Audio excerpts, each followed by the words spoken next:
technical. Ayan. Okay.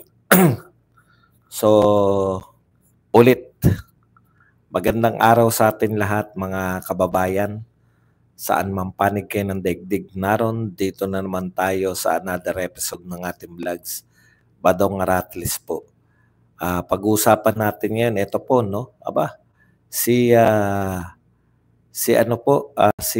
Tito Soto, sinabi po mahiya naman daw yung Senado. Di ko po maintindihan kung bakit nakikialam po si Tito Soto. Kung bakit po siya bumabanat, no?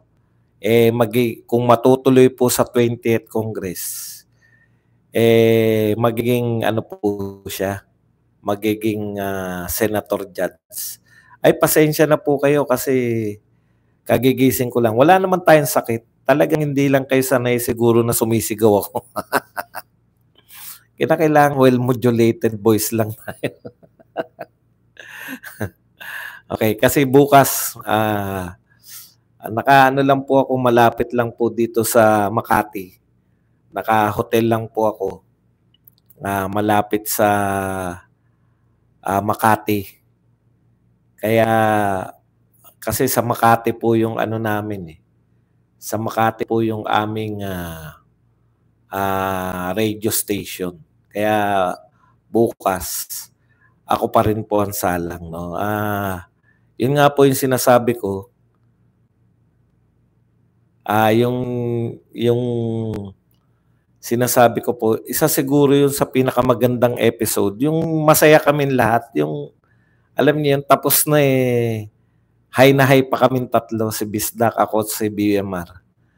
High na high kami dun sa episode. Ramdam namin na kahit walang ganong nakanood, talagang ganun. Ano po, no? Basta masaya kayong mga hosts. Yung nag-enjoy kami. Okay, so hopefully bukas maganda rin po yung maging program namin sa DZR 1026 News. Birada Aguila. Okay? So, ano pa ba pag-uusapan natin bukod dito kay Tito Soto na nagsabing nakakahiya daw yung senador, yung mga senado ngayon. At pag daw siya ang nanalo, ay babaguhin niya. Nangampanya lang pala si Tito Soto. Yan po ang mga pag-uusapan natin at iba pang balita. Pero bago yan, kung bago ka pa lang dito sa ating channel, mag-subscribe ka na. Dahil ito lang ang tayong channel na may kinikilingan, may pinapanigan, una sa balita, huli sa impormasyon, kaya ano pang hinihintay nyo? Pindot na, okay.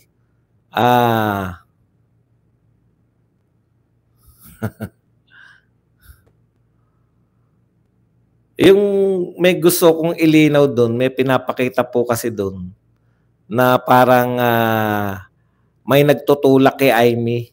Hindi natin natatalakay pa to yung parang habang nagsasalita parang ang gusto nilang palabasin habang si Risa Ontiveros ay nagsasalita, balak guluhin ng mga normal lang po yun, yung baka akala nyo hindi po ginagawa yun. Normal lang po yun yung point of order. Point of order, Mr. President, no?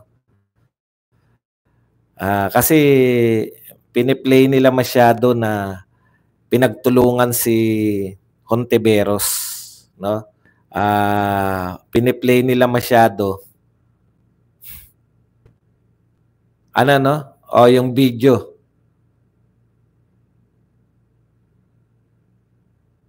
Yung video po na pinapakita na halos ipagtulakan nila si Amy, doon ka na. Erase mo erase mo yung point of order. Ganun po talaga yun. Pwede talagang gawin yun ng mga magkakakampi. At least, ang tinuturo lang sa kanya, erase yung point of order. Mas nakakahiya naman. Mas nakakahiya naman po. Hindi, normal po yun. Kaysa naman ang magre-raise lang lagi ng point of order, alam mo yun, sa ano, parang ganito yan eh, parang sa team kayo, basketball. Ituturo ka, bantayan mo yun. Masama po ba yun? Ayun, bakante, bantayan mo yun. Kasi may binabantayan siyang iba eh. Do your job. Meron mga plano po yan. Sa tingin nyo ba hindi plano yung i-dismiss nila? Plano po nila yun. Ganun po talaga ang politika. Kayo man, no? Pinagplanuhan nga si VP Sara eh. Sa tingin nyo ba hindi plano yung Tricom, Quadcom, yung may nag-privilege speech na congressman tapos naging basehan para imbestigahan si VP Sara. Plano din po yun. Kanya-kanya pong plano. Sa politika po, ganun po talaga. Normal po yung planuhan. Execution po yung nakita nyo. O, ang main plano po nila, kaya nga, naalala nyo yung meron nangangantyaw sa akin na ikan na ba dong? Kasi nanumpa na raw si Chis Escudero. Magsasalita si Bato bukas eh. Alam na natin yun na may planong i-dismiss. Ang pinagtaka ko talaga, ang dami. Ang dami ng kumampi sa Duterte ngayon. 18 na eh. 18 na po sa Kongreso ngayon. Ibig sabihin, ganun po kalupit, no? Ganun po yung impact. Hindi ko po ine-expect na yung nagdaang midterm election, ganyan po yung magiging impact sa senador. Na harap-harapan silang kakampi sa mga Duterte. Yun po talaga. Ganun ang politika eh. Nagpakita tayo ng power sa balota, no? Nagpakita tayo ng power sa balota. In return, natakot yung mga senador na, teka muna, pag hindi natin kinampihan ng mga Duterte ngayon pa lang, tatandaan tayo ng mga to, matutulad tayo kay Tol. Panalo na, natalo pa. Di po ba? Yun po yun. Yun ang ano sa akin, revelasyon. Ang ina-expect ko po, yung maipapanalo lang natin, yun lang yung binibilang ko eh. Ilan yung naipanalo natin, yan yung magiging boto natin. Plus yung mga ayaw sa ano. Plus yung mga anong pumuti lang feeling Chris na ano yung hindi ko maintindihan kung anong comment yun. Pumuti lang feeling Chris na. Okay. Kayo rin naman eh. Yung kalaban din naman natin, panay plano rin eh. Pinagplanuhan nila yan lahat. Lahat ng ano, lahat po ng moves nila para paninira sa Duterte. Nalantad na nga, di ba? Yung tunay na nag-hire. Yung tunay na nag-hire ng mga trolls. Alam na natin kung anong kampo, hindi galing sa atin. Ang kagandahan po kasi, nag-hire sila ng trolls, pati po yung mga nag-engage dun sa trolls, hire din eh. Peke din eh. Okay.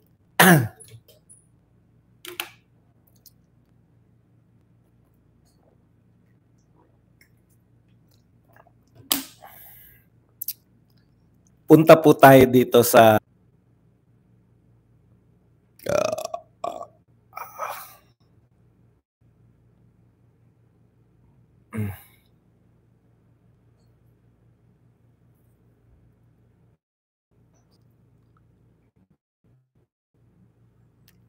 okay, comment lang po kung okay na.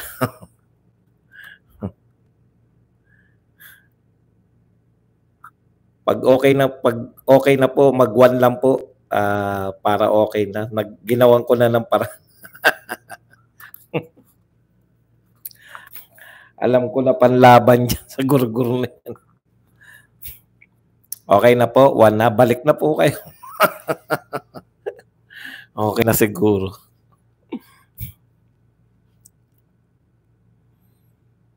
Okay, isa-isay natin ha. Sabi po ni Tito Soto, Former President Vicente Soto III on Thursday said senators should follow rules in the impeachment trial of Vice President Sara Duterte. Ano pong rules yung sinasabi nyo, Senator Tito Soto? Ano po yung rules na sinasabi ninyong ifa-follow? Di ba? Yun yung ano natin eh. Okay, tuloy natin. Soto will join the Senate. Yan. Ikaw ang nag-impeachment court. Walang motion na i-entertain galing sa isang judge. Okay. Yun yung gustong sundin na rules ni Tito Soto. Tanong, Tito Soto, nung bang ikaw, kasi matagal na senador yan eh, baka lahat ng impeachment na daanan niya, impeachment ni Erap, impeachment ni Corona, malamang naroon yan. Pero wala kan, hindi naman ikaw ang presiding officer noong mga panahon niya. Isa ka lang doon sa mga komedyante sa Senado. Okay. Ang sinasabi mo, ikaw yung nag-impeachment court eh, walang motion na i-entertain galing sa isang judge. Sino may sabi nun? Tito Soto?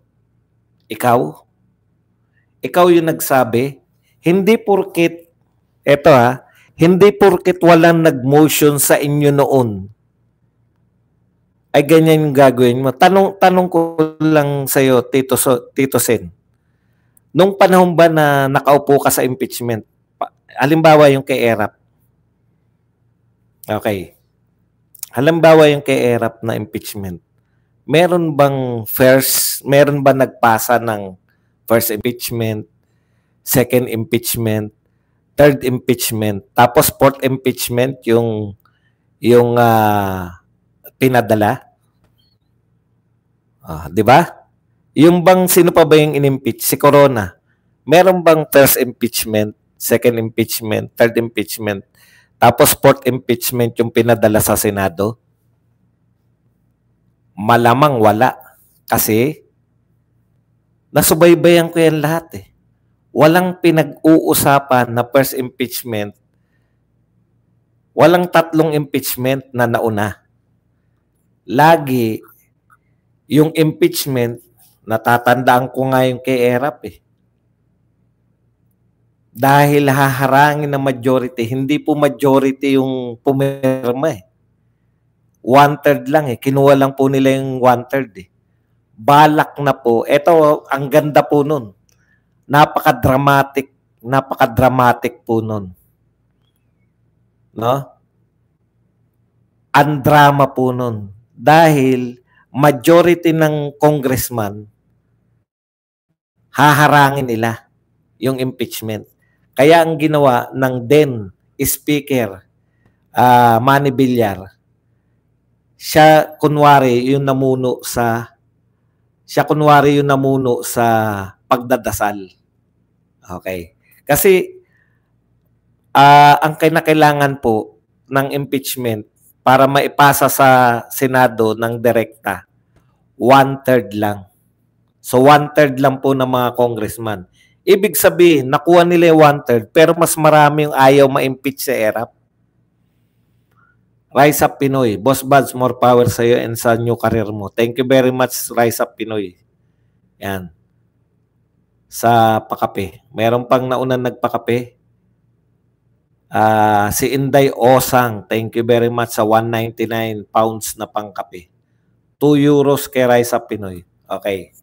Sa madaling salita, ginawa nila ng paraan kasi haharangin ng majority. So sabi ni Villar, Manny Villar, speaker siya nun. Ako na mamumuno sa dasal. Pagkatapos ng dasal ni Manny Villar, dinugtong nyo na mayroong nakapirma na ganito katao at ipinapasa na namin yung impeachment sa Senado. Sabay pinukpok yung gabel. Kung madrama po ngayon, mas madrama noon. Kaya kahit 1/3 lang sila na ipasa sa Senado. Tanong ko sa iyo, Tito Soto. kino-question niya bakit daw nag-motion at in-entertain daw ni Chis Escudero. Meron bang basehan yung motion ni Bato na i-dismiss? Meron. Bakit? Kasi ayon sa saligang batas, isang beses dapat sa isang taon. Kaya may basis po si Bato. Pag tinanggap nila yan, nilitis nila yan,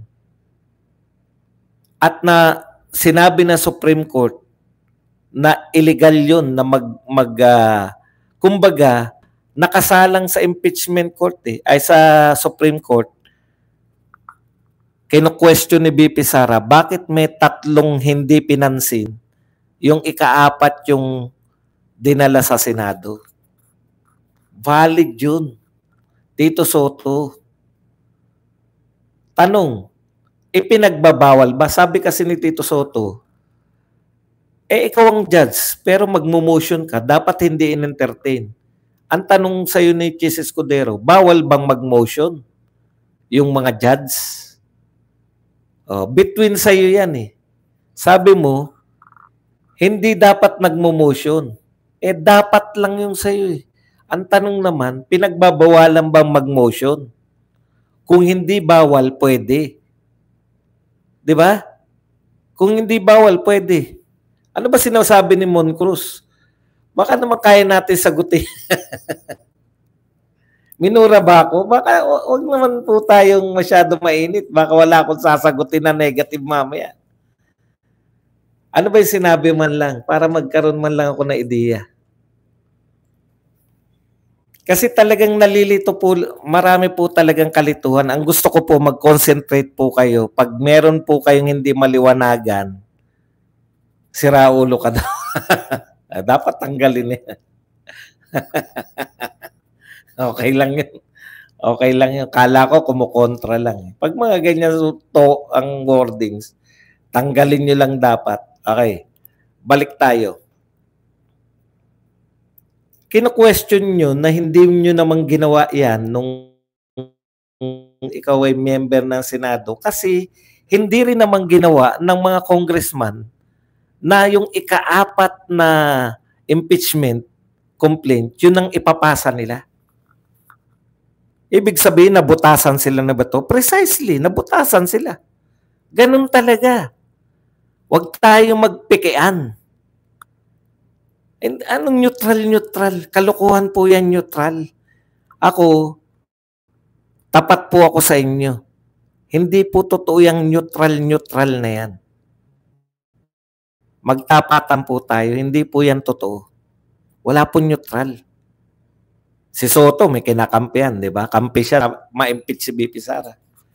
O, di kampi naman si Bato. Ang problema lang sa mga Duterte, masyado tayong tapat sa bureau. Sinasabi natin, katulad si Robin, sunugin man ako rito, mangangamoy Duterte ako. Yun ang totoo eh. Pero masama ba yun? Masama bang maging maka-Duterte? Okay. Kaya ang out of order dito, si Tito Soto, wala kang karapatan na kantsawan ang mga ginawa ng korte. RTC, Regional Trial Court. Pwede ba tayo mag-comment na pangkaraniwan nila lang, lalo na kung hindi tayo abogado? Pwede ba nating sabihin na mali yung ginawa ng judge? RTC lang yun, ha? RTC lang yun, Regional Trial Court lang. Ibig sabihin yung jurisdiction niya, pang-region lang. Kunwari, RTC siya dito sa Maynila. Pandito lang po sa NCR ang kanyang jurisdiction kasi Regional Trial Court lang siya. Ito po, pambuong Pilipinas po to. Korte po to, ang saklaw po, pambuong Pilipinas. Kung wala tayong karapatan, non-lawyer, kahit nga, lalo na po yung lawyer, may alam na sa batas yun, ha? Lalong walang karapatan yung lawyer na kantsawan yung yung ginawa ng isang judge. Ang tanong, sino ka, Tito Soto, para sabihin mong mali o mahiya yung mga senator judges? Judge ka eh. Ang itsura mo doon, you are acting as counsel for either the defense or the prosecution. Alam mo, Tito Soto, sanay na sanay ka kasi namameke. Kunwari, wala kang pinapanigan. Alam naman natin lahat may pinapanigan ka. Katulad ngayon, sino yung pinapanigan mo? Napunan nyo ba ngayon? Eto, may nakikita na akong pattern na mali eh. Bakit si Tito Soto nagngangawa? Kasi yung anak niya appointed sa MTRCB.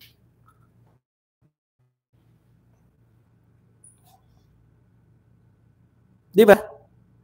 Appointed po yan sa MTRCB. Ako nakikita kong mali ito eh. Pinakita ko yan kanina sa Birada Aguila. Halos lahat nung 5 na yun, yung 5 na yun, meron po silang pabor na nakuha. Yung isa, kapatid ng DSWD, si Gatchalian. Si Kokok Pimentel, asawa niya appointed. Si Hontiveros, kung hindi ako nagkakamali, appointed din yung kapatid yata. Si Binay, hindi ko makita. Sino pa isa? Si Grace po. Alam naman natin si Grace po ay kapatid sa labas ng Debbie. Biro lang po. Talaga naman nuknukan na anti-Duterte yan si Grace po. Wala na tayong magagawa dyan. Ang point ko nga, napaka-dangerous po ng pag-appoint. Dapat po ipagbawal po na lalo na po yung mga senador, no? Kasi nakita na natin sa actual eh. Hindi mo pinagtatanggol dahil tamang ipagtanggol. Pinagtatanggol mo dahil inappoint yung kamag-anak incorporated. Sana may makapag-isip, no? Na bawal i-appoint sa yung mga kamag-anak ng mga senador para just in case na magkaroon ng mga impeachment, hindi sila talaga papanig. Papanig sila dahil political, pero hindi sila papanig out of gratitude, out of utang na loob. Nahalata ko eh.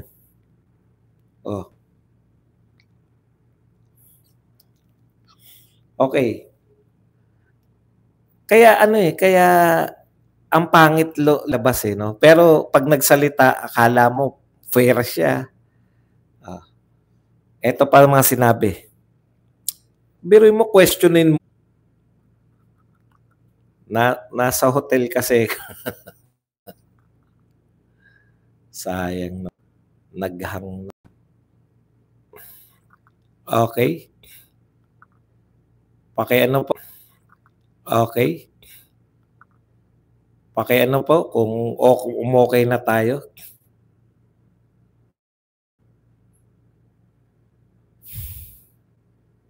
One lang po kung okay na, kung nakabalik na tayo sa ere. Ayan. Tsatsagain na natin to. Ojibwa.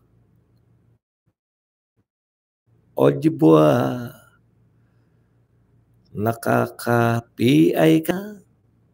Okay na. Ayan. Maraming salamat po sa pagtsatsaga. Nabawasan tayo ng kalahati. Mag-likes naman po kayo. 1,000. Kanina 2,000 po tayo. Opo, namahina po eh. Malapit lang ako rito sa may Makati. Dahil okay. Ayan, aakyat na rin po 'yan.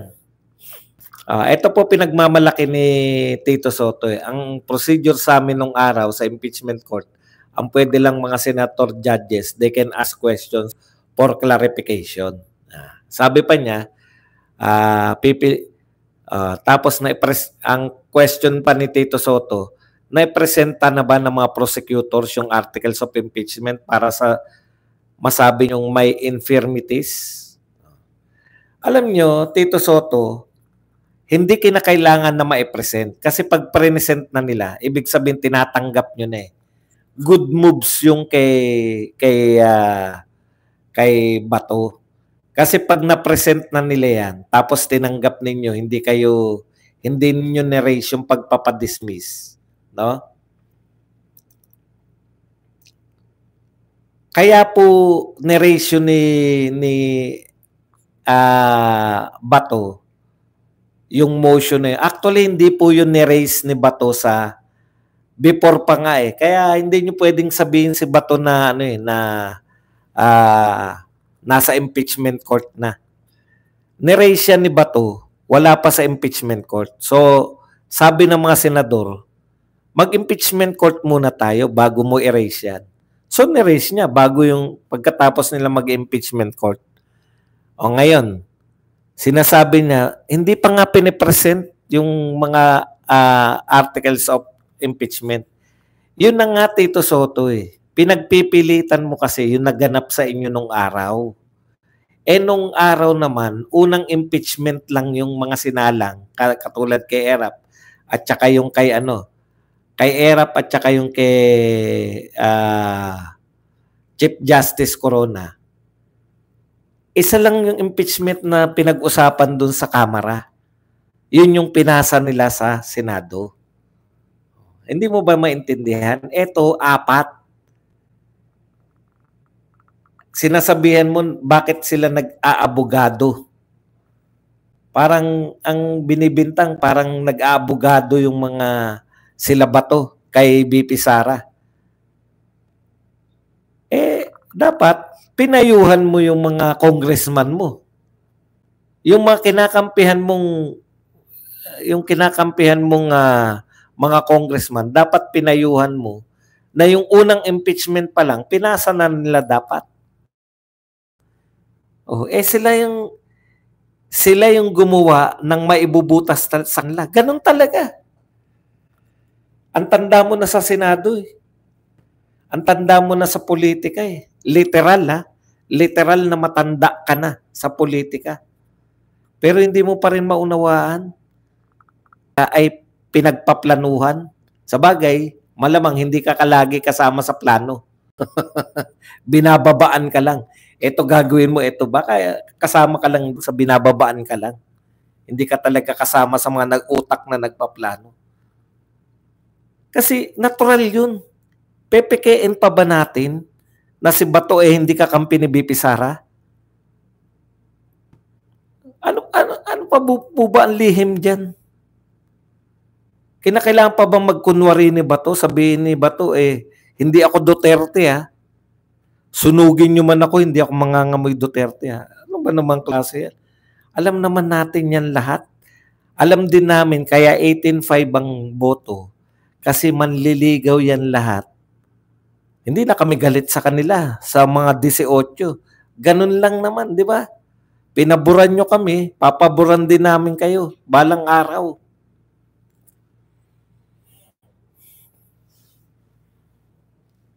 Pati yung papel ng majority floor leader at Senate President. Pinupuna niya dapat daw ang nagsasabi ng kung sino magsasalita yung majority floor leader. Bakit daw direkta daw si Senate President? Pwede po yun. Kaya dinedelegate sa majority floor leader para walang ganong tinatrabaho yung Senate President. Ito Senate President, gusto niya siya mismo Kasi gusto niya ng control. Gusto niya kontrolin kung sino yung magsasalita. Gusto niya makontrol kung sino yung magmo-motion. Kung hindi mo ginawa yan nung panahon mo, na ikaw ay Senate President, wala ka ganun, majority floor leader yung nasusunod nung ikaw ang Senate President, itanong mo kung bakit ganun ang sitwasyon? Bakit hindi ikaw yung nasusunod? Di ba? Yun yung tanong ko sa iyo. Bakit hindi ikaw yung nagtatawag? Bakit majority floor leader? ikaw tuloy lumalabas ngayon na questionable. Pati leadership styles yan Gusto ni Chis Escudero, hands-on siya. Ikaw, gusto mo may taga-tawag ka. Yung ba naman sa simpleng taga-tawag, bawal ba yun? Bawal bang magtawag yung Senate President kung sinong gusto niya na magsalita?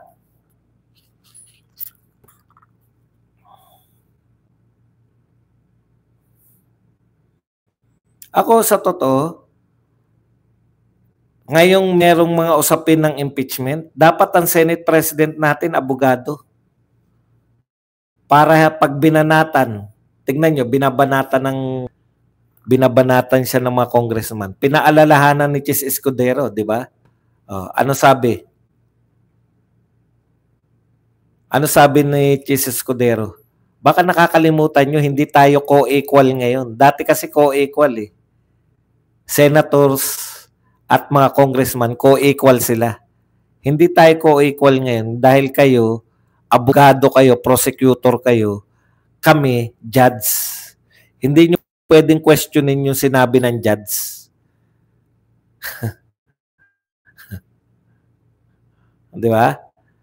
Sino po pag hindi senator, pag hindi ka abogado, masasabi mo ba yun? Ang daming tumututol ngayon. Ano ang sinabi ni Chis? Hindi ko po hindi ko po sinasabi si Chis sa pinakamagaling, hindi po.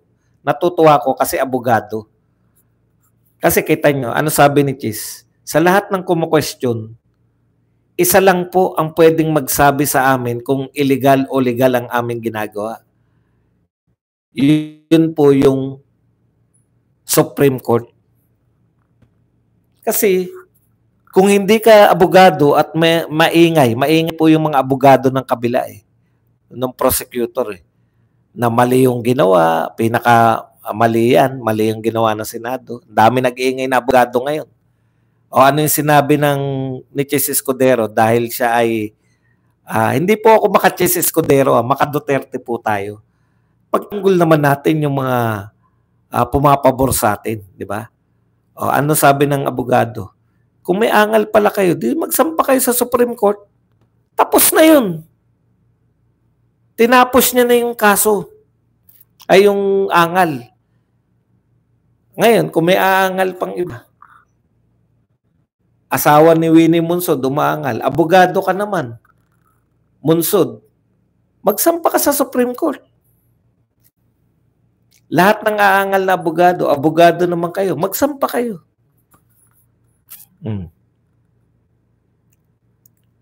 Nahihiwagaan daw sila. Yung pong impeachment, yung sinuli, gustong sumunod ng 19th Congress ng HOR. Sinunod nga nila May certification sila na walang nilabag na batas. Ngayon, ang question nila, pakilinaw po kasi hindi namin masusunod to. Precisely, that's the point. Hindi nyo masusunod dahil in-specify ni Luis Tro, naunawaan niya naman yun Yun yung kina-question ni Luis Tro hindi po namin maunawaan kung ano yung gusto nyong iparating. Naunawaan mo, ayaw mo lang unawain. Ang gusto nilang parating, dinis Congress, ang inyong impeachment. Pero ayaw naming tawaging dismiss.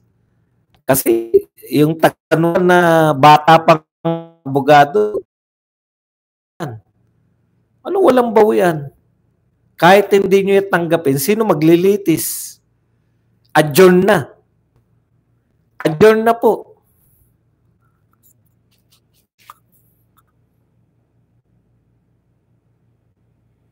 Ang tendency po, pag hindi abogado, yung Senate President, dak. Sasagutin niya lahat ng mga binabato sa kanya. Simple lang naman yung sagot ng abogado. Wala kami nilalabag.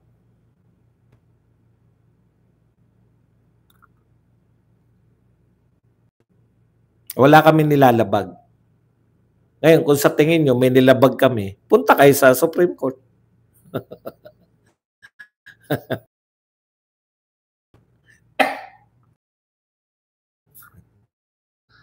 Yun lang din po sasagot natin sa kanila. Bakit ayaw nyo pumunta sa Supreme Court? Eto pa. Kinukot nila. Kinukot po nila si Adolf Pascuna, di ba? Tama po kinukot nila si Adolf Pascuna. Dati po kasing judge yun. a justice ng Supreme Court. Okay, ang question ko sa kanila, pag may pabor sa mga Duterte, nung sinabi ni Adolf Ascuña na illegal yung pagkakadakip kay Tatay Digong dahil hindi sumunod sa ICC, hindi hinarap sa local court, hindi nila kinukot. Hindi nila kinukot si Adolf Ascuña. Ngayon, kinukot po nila si Adolf Ascuña na sinasabi nung immediate dapat mag-convene. Yung pabor sa kanila di ba? Immediately, mag-convene yung Senado. Okay, kinukot nila si Adolf Ascuña. Pero nung sinabi ni Adolf Ascuña, sabi niya, ano sinabi niya? Unique ito. Pero, dahil unique tong kaso na to, hindi niya sinabi na illegal eh. May termino si Adolf Ascuña. It can be allowed, di ba? Pwedeng i-allow to. Unique yung ginawa ng Senado. Pero pwedeng allowable. O ganun. Kung hindi man yun yung right term ni Ascuña, allowable. Teka muna. Para narito na rin lang tayo. Unique but allowable.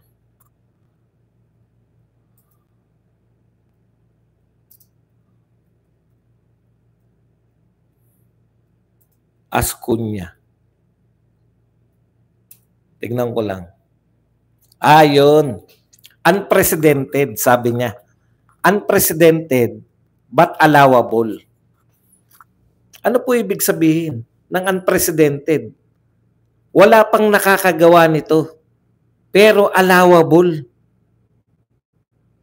Kinukot ba ngayon ni Risa Hontiveros? Risa Hontiveros, kinukot muna nakaraan si Ascuña.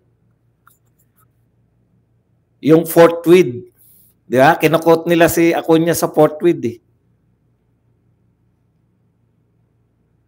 Unprecedented but allowable. Walang nilalabag. Wala palang naunang nagganon. Kaya yung sinasabi mo, Soto, na yung mga naunang impeachment, wala naman nag-motion na judge. Correct. Ang sagot ko naman dyan, bakit meron bang first, second, and third? First, second, and third impeachment complaint na inignore? Wala din naman eh. Kaya natural lang na umakto ka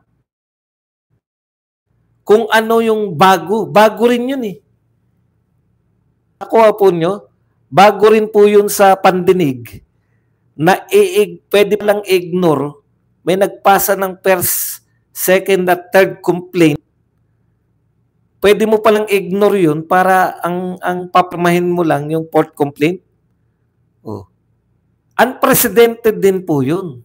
Kung unprecedented din po yun, natural question ni Bato. Bakit nangyari yun? Kung ayaw niyong mabutasan, huwag kayong magpabutas.